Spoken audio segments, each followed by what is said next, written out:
Video like जरूर कर लीजिए और ऐसे वीडियो लगातार फ्री में पाने के लिए चैनल को तुरंत सब्सक्राइब कर लीजिए और बेल आइकन को जरूर टैप कर लीजिए ताकि आगे भी सारे वीडियो आपको मिलते रहे। यूट्यूब में फॉलो करते हैं तो प्लीज ये वाला फ्री टेलीग्राम चैनल जरूर ज्वाइन कर लीजिएगा। सारे नोटिफिकेशन सारे अपडेट यहीं पे आते हैं, ध्यान रखिए। तो दोस्तों देखिए, यूपी पीसीएस प्री का पेपर जो है वो आपका 12 अक्टूबर को है। ठीक है, अब इसके लिए हमें कैसे पढ़ना है, क्या पढ़ना है, कितना टाइम दे हम लोग, ये सारी चीजें हम लोग इस वीडियो में बात करते हैं। ठीक है, देखो सबसे पहली चीज जो समझो, हम लोगों को प्री के लिए जो मेन सब्जेक्ट हैं वो आपके 5 ही हैं। कौन कौन से? एक हो गया आपका हिस्ट्री, फिर ज्योग्राफी, पॉलिटी, इकोनॉमी और साइंस। ये 5 सब्जेक्ट जो है इनको मतलब आपको स्ट्रॉन्ग करना ही पड़ेगा यूपी पीसीएस के लिए। मैं यूपी पीसीएस की बात कर रहा हूँ। ठीक है, उसके बाद में आपको एक चीज और करनी पड़ेगी, वो है आपका करंट अफेयर्स। ठीक है, करंट अफेयर भी हो गया। अब इसके बाद में भैया एक दो चीजें और करनी है। क्या? जैसे क्या? आपको आंसर राइटिंग भी करना है, क्योंकि भैया अगर एसडीएम बनना है तो आंसर राइटिंग करनी ही पड़ेगी। आंसर राइटिंग भी करना है, जी हाँ बिल्कुल। उसके साथ में आपको अभी 3 महीने जो है मेंस का भी कुछ पढ़ना है आपको। ठीक है, मेंस का जैसे आपका जो एक्सक्लूसिव मेंस में जैसे कौन कौन सा जीएस पेपर जो आपका 4 है, 5 है, 6 है, ये आपको प्री में कहीं पे ओवरलैप नहीं मिलेगा। जैसे आपका जीएस 1 होता है, उसमें हिस्ट्री ज्योग्राफी है, वो तो चलो प्री के लिए पढ़ लो, मेंस के लिए भी हो जाता है। फिर जो गैप मिलता है ना प्री के बाद मेंस के लिए, वो तब बाकी चीजें कंप्लीट हो जाती हैं। लेकिन जो ये एक्सक्लूसिव सब्जेक्ट है जो सिर्फ मेंस में, इसको आपको पहले देना पड़ेगा। तो बात समझो, 5 सब्जेक्ट ये करंट अफेयर्स, दूसरी चीज, तीसरी चीज भैया आंसर राइटिंग, और चौथा चीज जो है वो मेंस। कैसे मैनेज करें? क्योंकि एक स्टूडेंट ने जो है आपका इसको लेके कमेंट बॉक्स में क्वेश्चन भी पूछा है।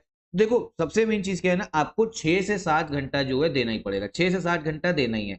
अब देखो 6 भी मान सकते हो, 7 भी मान सकते हो। मैं चलो इसमें आपको 7 घंटे का टाइम आपका जो है प्लान बनाता हूँ। उसके साथ में टाइम टेबल क्या रहना चाहिए आपका। ये 7 घंटे सिर्फ और सिर्फ आप एक चीज समझ लो, ये है आपकी सेल्फ स्टडी। सेल्फ स्टडी का मतलब है इसमें आपका क्या कहते हैं, कहीं बाहर जा रहे हो, मान लो किसी से पढ़ रहे हो, जैसे हमारी वीडियोस देख रहे हो, तो वो 7 घंटे के बाहर है। ठीक है, उसको 7 घंटे में मत जोड़िएगा। अगर आप हमारी क्विज देख रहे हैं, आप हमारा रिकॉर्डेड वीडियोस देख रहे हैं, 7 घंटे में सिर्फ आपको खुद से पढ़ना है। क्या क्या पढ़ना है, कैसे पढ़ना है, ये समझ लो। देखो भैया सबसे मेन चीज है, 2.5 2.5 घंटे के जो है आपको 2 स्लॉट बांधने पड़ेंगे सबसे पहले। 2.5 2.5 घंटे के 2 स्लॉट। ठीक, अब 2.5 घंटे का भैया 2 स्लॉट में करो क्या, आप लोग सब्जेक्ट उठाओ प्री का। जैसे मान लो आपने उठा लिया हिस्ट्री, उठा लिया। ठीक है, हिस्ट्री के साथ में आप लोग उठा सकते हो पॉलिटी, उठा सकते हो। तो हिस्ट्री हो गया, पॉलिटी हो गया। अब है क्या ना, अगर आप सही से पढ़ोगे, मतलब ईमानदारी से पढ़ते हो। अच्छा एक चीज और समझ लो, 1 घंटा पढ़ो, जैसे 1 घंटा कंप्लीट कर लिया पढ़ते हुए, ठीक है, उसके अंदर 5 मिनट का ब्रेक जरूर लेना। उसमें अपना मतलब समझ लो कहीं वॉक कर लो, या मेडिटेशन करना है मेडिटेशन कर लो, गाना सुन लो, मतलब ब्रेक लेना। ये नहीं कि एकदम किताबी कीड़ा बने बैठे हुए हैं, बस हमें पढ़ना, दिमाग में कुछ घुस नहीं रहा। तो 2.5 घंटे के 2 स्लॉट, हिस्ट्री हो गया आपका, पॉलिटी हो गया। करो क्या, 1 महीना पहले पूरा हिस्ट्री पढ़ो, उसके साथ में पॉलिटी पढ़ो। ठीक है, अगर सही से पढ़ोगे ना आराम से कंप्लीट कर लोगे, अगर आपको पता है तरीका क्या है। नोट्स आपको जो है स्टडी फॉर सिविल सर्विसेज में मिल जाएंगे हर सब्जेक्ट के, सिर्फ उतना ही पढ़ के ना सिलेक्शन आराम से होता है। तो हिस्ट्री पढ़ लिया, पॉलिटी पढ़ लिया, चलो मान लो हिस्ट्री में 2 महीना भी लग सकता है क्योंकि हिस्ट्री बड़ी है। तो कम से कम ये कर सकते हो कि आप लोग इसमें एंशियंट और मिडीवियल तो खत्म कर ही सकते हो ना, प्राचीन और मध्यकालीन भारत। ठीक है, पॉलिटी तो हो जाएगी, ये मैं कह सकता हूँ। इसके साथ में क्या करो फिर भैया, आपका हिस्ट्री और पॉलिटी हो गया। फिर क्या करो, फिर अगले महीने, या आपको चाहते हो कि भैया इनको 2 महीना देने का मन है तो 2 महीना भी दे सकते हो, वो आपके ऊपर है। इसके बाद में जैसे ही ये हो अच्छे से पढ़ लिया, फिर आप लोग जो है अलग सब्जेक्ट उठा लो। फिर क्या उठा लो, हिस्ट्री की जगह पे भैया आप उठा सकते हो उसके बाद में ज्योग्राफी आप कर सकते हो। ठीक है, हिस्ट्री की जगह पे आपकी ज्योग्राफी हो गई। ठीक, और उसकी जगह पे क्या हो गई, ज्योग्राफी, और पॉलिटी की जगह पे आप लोग क्या साइंस ले सकते हो। तो 2 सब्जेक्ट के आपको क्या करने पड़ेंगे, स्लॉट बांधने पड़ेंगे। तो 5 घंटा तो आपका ये हुआ। फिर क्या बचा, फिर आपका इकोनॉमी बचा ना। फिर क्या करो, जब ये ज्योग्राफी साइंस कंप्लीट हो जाए उसके बाद में इकोनॉमी करोगे। इकोनॉमी को भैया एक जगह स्लॉट लाओ और इस जगह पे हिस्ट्री को फिर से ले आओ। ठीक है, मतलब रिवीजन भी अब करते रहना है हमें। ठीक, तो ये तो चलो आपका डेली प्लान 5 घंटे का तो ये है। बाकी 2 घंटा क्या करना है समझो, आधा घंटा जो है भैया डेली जो है वो आपको करंट अफेयर्स को देना ही पड़ेगा। न्यूज़पेपर पढ़ सकते हो तो पढ़ो, या तो स्टडी फॉर सिविल सर्विसेज में भी डेली करंट अफेयर मिलते हैं, उसको देखो। ठीक है, अच्छे से याद करो, डेली पढ़ना है। उसके बाद में मंथली मैगजीन भी पढ़नी पड़ेगी। ठीक है, आधा घंटा डेली करंट अफेयर, आधा घंटा अभी आपको क्या करनी है, आंसर राइटिंग करनी है। 2 आंसर जो है वो तो डेली लिखोगे। कितने? 2 आंसर। पीवाईक्यू उठा लो। ठीक है, पीवाईक्यू उठा लोगे ना तो आराम से उसी को आंसर लिखोगे। ठीक है, आपका स्किल्स जो है बनती रहेंगी। ये कितना हो गया, 6 घंटा हो गया। इसके साथ में 1 घंटा जो और है ना, अभी ये जो 3 महीने आपके चल रहे हैं, कौन कौन से, ये मैंने अभी एक शॉर्ट्स बनाया था उस पर भी बताया था। अप्रैल का, मई का, जून का, इसमें ये 1 घंटा जो है आप लोग पढ़ो एथिक्स।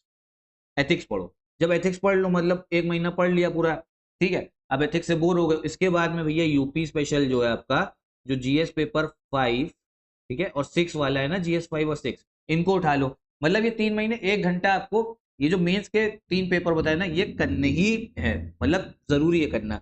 संडे संडे क्या कर सकते हो, आंसर राइटिंग की जगह आधा घंटा आंसर राइटिंग है, उस दिन करंट अफेयर ज्यादा होते नहीं है, तो ये 1 घंटे को भैया आप लोग क्या कर सकते हो, ऐसे लिख सकते हो इसमें। तो मतलब थोड़ा बहुत जो है फ्लेक्सिबिलिटी आप लोग अपने हिसाब से कर सकते हो। ये कंप्लीट आपका प्लान है। और जैसे ही जून हो जाए, उसके बाद में जुलाई, अगस्त, सितंबर, सिर्फ और सिर्फ आपको किस पे देना है, प्री पे फोकस करना है, सिर्फ और सिर्फ प्री पे फोकस करना है, क्योंकि मेन स्टेज होती है प्री, फिर सब कुछ जो है प्री का ही आप लोग पढ़ो। ये जो टाइम टेबल बताया ना, ये अभी 3 महीने तो आपको ऐसे ही फॉलो करो। उसके बाद में क्या है, जो ये 1 घंटा एथिक्स में बता रहा हूँ ना, 1 घंटे की जगह फिर आप लोग जुलाई अगस्त सितंबर में रिवीजन करना स्टार्ट कर सकते हो, बाकी आपके जो सब्जेक्ट पहले कर लिए। और 2.5 घंटे का स्लॉट तो वैसे चलेगा। तो मैं उम्मीद करता हूँ आपको समझ में आया होगा। अभी भी कोई कंफ्यूजन हो तो एक बार आप लोग कमेंट बॉक्स में पूछिएगा। और टाइम टेबल इसी हिसाब से चलो, क्योंकि आंसर राइटिंग नहीं करोगे, इसमें कोई भी चीज मिस करोगे ना, तो भैया सिलेक्शन होना मुश्किल हो जाएगा। मैंने सब कुछ कवर करके आपको बताया, सारी चीजें कवर करके आपको बता दी हैं। अभी सीसैट अगर चाहते हो लगाना तो भैया 15-20 मिनट डेली लगा सकते हो, हल्का फुल्का 7 घंटे में 15-20 मिनट और दे सकते हो, ठीक है। अगर नहीं चाहते हो तो वो आप लोग जून से भी स्टार्ट कर सकते हो, ठीक है। तो यही आपका कंप्लीट टाइम टेबल है, इसी हिसाब से फॉलो करो। बाकी इस चैनल को भी भैया इनिशिएटिव चलते रहते, फॉलो करते रहिए। और स्टडी फॉर सिविल सर्विसेज का कंप्लीट पेड ग्रुप जो है वो भी स्टार्ट हो गया है, यूपीपीसीए 2025 का। मेंस का भी चल रहा है, प्री का भी चल रहा है, प्री प्लस मेंस भी चल रहा है। ज्वाइन कर सकते हो वन स्टॉप डेस्टिनेशन के लिए। कूपन कोड तुषार सर पे 10% का डिस्काउंट आपको और मिल जाएगा। कोई और डाउट तो कमेंट बॉक्स में पूछिएगा जरूर, शर्मा या ना करो।